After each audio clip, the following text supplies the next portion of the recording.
If you have a business in China, if you have a company in China, you must have heard of the new China social credit system. You should know that it applies to individuals, but that it also applies to companies. And so no matter whether you like it or not, China's social credit system is a reality that you need to understand. And it's a complex reality because if you go online and you try to basically understand how it works, it will be very difficult to find a source of simple information. So what we are going to try to do in the next few minutes is just to explain in a very simplified way how things work. And then in another video, we will address how you can get ready what you should do. So how does the system work? Basically now every single company in China has a unique ID number.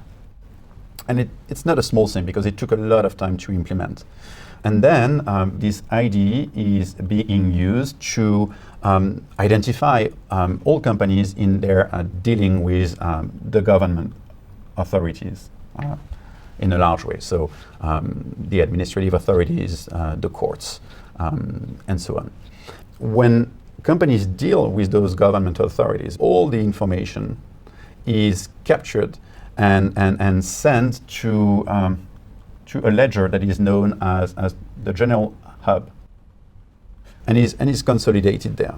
And so the information available in that hub is used in several ways. Okay. So the first one, well, this information is made available to the public.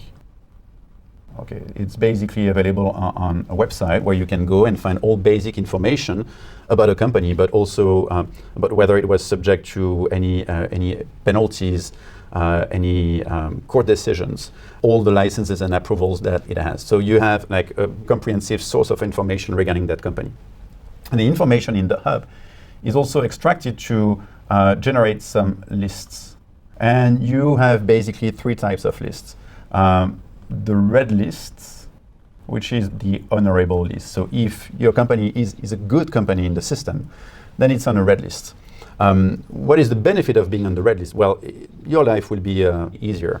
So for example, you will be, in terms of administrative procedures, you will have some fast track procedures, okay?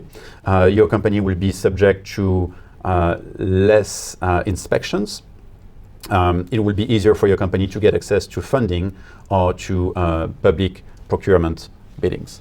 And then, of course, if your company is not doing well, for example, if it did not pay taxes in time, or if it was sentenced by a court but did not pay the amount it was supposed to pay, then the company may end up on one of the many blacklists.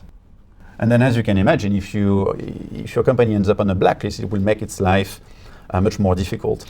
So in terms of getting new licenses and approval to carry out business, setting up branches in other provinces in China, getting access to funding, getting access to procurement contracts. Being on a blacklist also makes the life of the legal representatives of a company more difficult.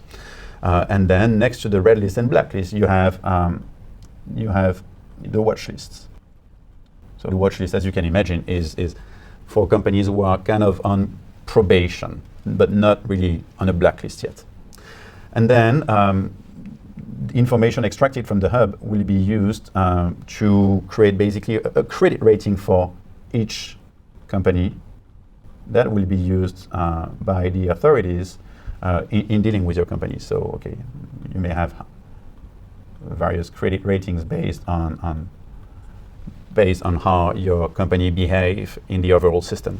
This information is sent to the general hub automatically.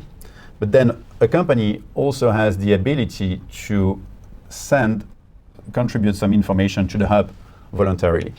But China is also encouraging whistleblowing, meaning that any interested third party that has information about your company can also contribute information to the hub. And then if basically you're unhappy with the information that goes inside the hub and you want to raise an objection, well, that's something that a company can do. So you have the ability to raise objections. And then if your company has a low credit rating or is mentioned on a blacklist, then it has the ability to take various actions to repair its scoring. So that's it in a few minutes to understand the basics of the system. What you should do next, that's something that we will discuss in another video.